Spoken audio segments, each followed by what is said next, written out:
The Game Awards hit hard this year with a number of new announcements that I think everyone is interested in hearing more about. The top 10 new games of the Game Awards 2020. At number 10 is Evil West, which is a American frontier era vampire hunting game. The trailer is extremely stylish, and although it's a pre-rendered trailer and isn't gameplay, it gives us an extremely good idea as to what exactly they're trying to do. And we're talking about a very gory, over-the-top, honestly game that I think kind of fits in with mid to late 2000s era games. And I really like that. I really wish that there was more games trying to do that nowadays. And what's cool about it is it works on retelling certain myths and legends. I don't know exactly what yet, but I like the sound of it. And honestly, I like what it looks like. The aesthetic is very cool. It's a neat looking game. If it has any of the momentum the trailer has, the game itself will be fantastic. At number 9 is Chia,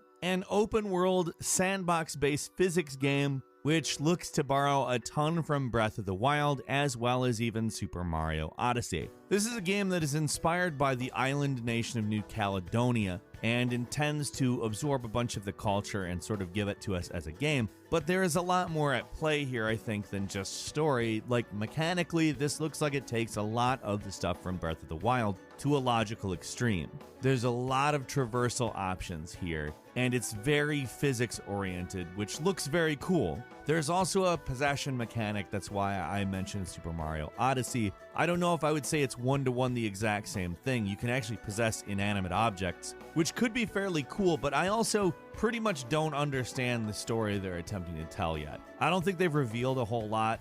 Certainly the trailer doesn't, but I think it's definitely got a lot of potential, and I will definitely be keeping my eye on it as development progresses.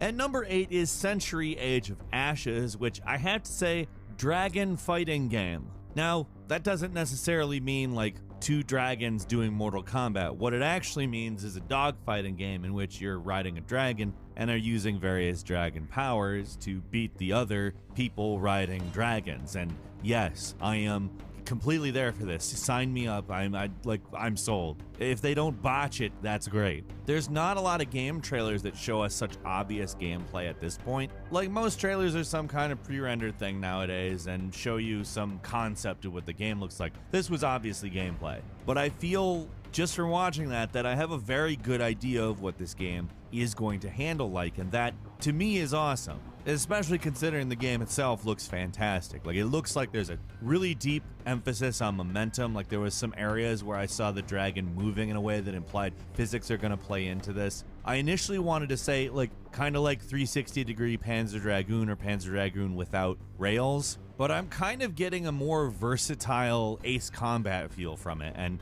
honestly, I'm there for it completely. It just sounds great. It's hitting early access in February, actually, so I will be checking it out.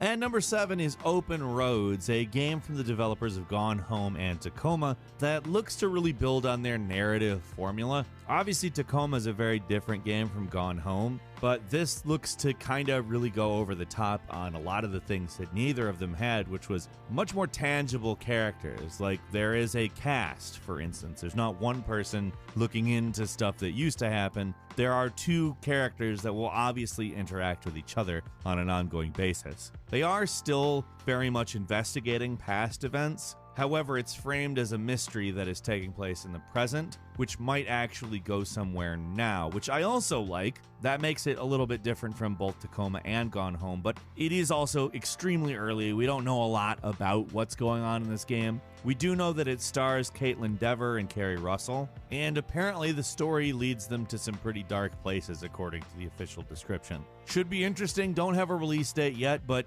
it is intriguing. And number 6 is the Callisto Protocol, and let's just go ahead and say this one comes out of the gate swinging. This is a game from the Dead Space creator and is set in the universe of PUBG.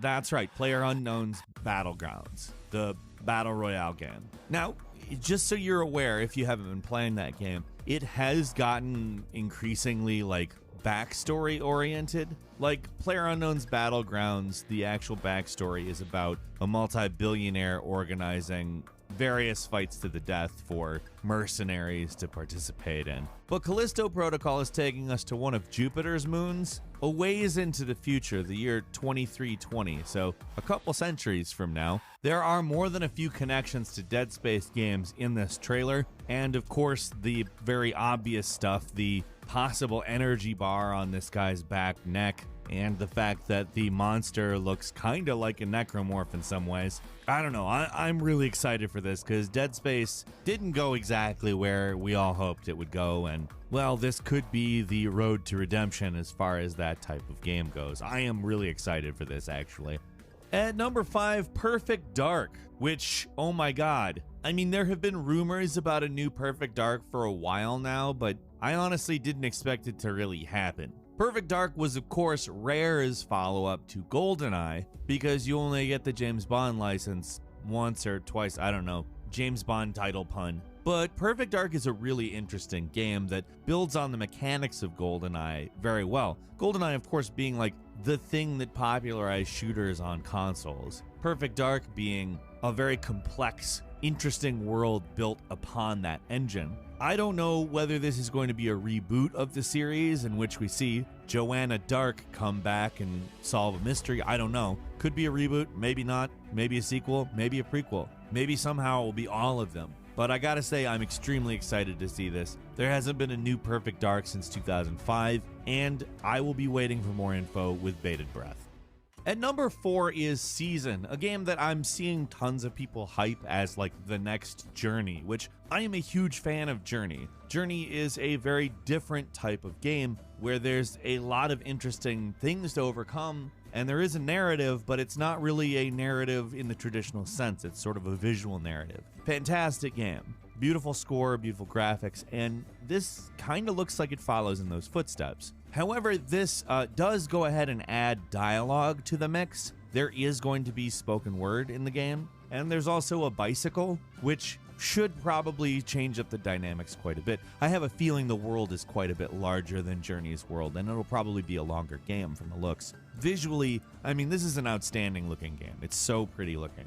There is apparently a mysterious cataclysm that will wash everything away, that you have to collect artifacts and memories before this happens. It doesn't mention whether you can prevent this or not. I have no idea, but I suppose if they told us something like that, it might make the game pointless. I can't tell you whether this is going to be the next Journey. Like, that's a lot to live up to, but I can tell you, wow, it looks cool. At number 3, it is Evil Dead, the game, a co-op shooter based on Evil Dead, of course. In a lot of ways, it does resemble Left 4 Dead, but given it is a big franchise like Evil Dead, I think there's some interesting stuff here, but also the developer is the developer who made World War Z, which was an actually pretty good title in its own right. Similar to Left 4 Dead in some ways, but dealt with horde mechanics that made it markedly different. I'm not really 100% sure exactly what we're getting here. I will say there are obvious Left 4 Dead vibes, and it does look over the top and cartoony as the franchises wants to do, albeit with an actual cartoon style here. I think it could be really good, but of course, we want to see more before we say more.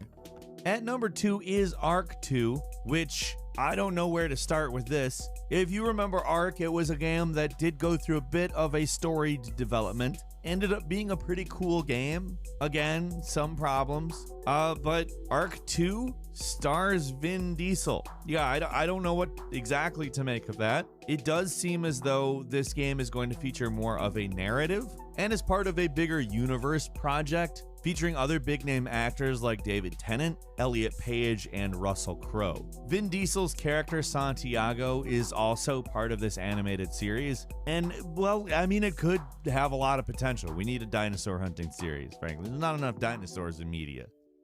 And finally, at number 1 is the next Mass Effect game. Now, this seems to take place directly after Mass Effect 3, so probably the main problem about Mass Effect Andromeda, aside from the faces, is remedied here. It's going to feature characters we know doing potentially something that matters, rather than sort of wandering around a galaxy looking for a home. That's not really that much of a game. especially when it's supposed to have a narrative and all of that. This version of a Mass Effect sequel seems like it might be a way better idea. I'm also willing to give them another go, but if they mess up this, I mean, I'm excited. We did get to see Liara in the trailer, so that's a good thing, but we also have yet to really know what it's about. Couple of quick bonus announcements for you. These were games that were announced elsewhere, but we saw more of at the Game Awards. First is It Takes Two,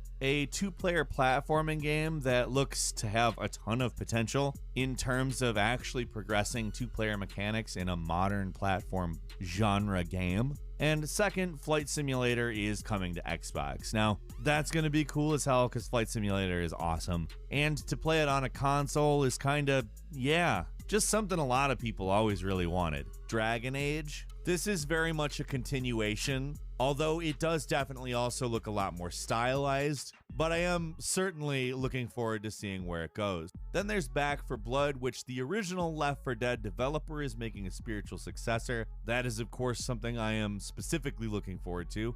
It is Back 4 Blood. Now, if you're wondering why a spiritual successor to Left 4 Dead is something that we care a whole lot about, it's that the developer is Turtle Rock, the original developer of Left 4 Dead, when the game was published under Valve way back when. Now, for me, that is particularly exciting on account, yes, anybody could make another Left 4 Dead game, but not potentially to the extent the original developers of Left 4 Dead could. Back 4 Blood, great name too. We know exactly what the game is about. I don't need to tell you like what Left 4 Dead is other than like it's a co-op zombie shooter. It's the best one. It's revered for good reason. And frankly, I can't wait to play a new Turtle Rock game in the series. Not that they've bothered making any other ones since Turtle Rock stopped making them, but still. But what are you most excited about? Leave us a comment, let us know what you think. If you like this video, click like. If you're not subscribed, now's a great time to do so. We upload brand new videos every day of the week, and the best way to see them first is, of course, a subscription. So click subscribe. Do not forget to enable all notifications, and as always, thank you very much for watching this video.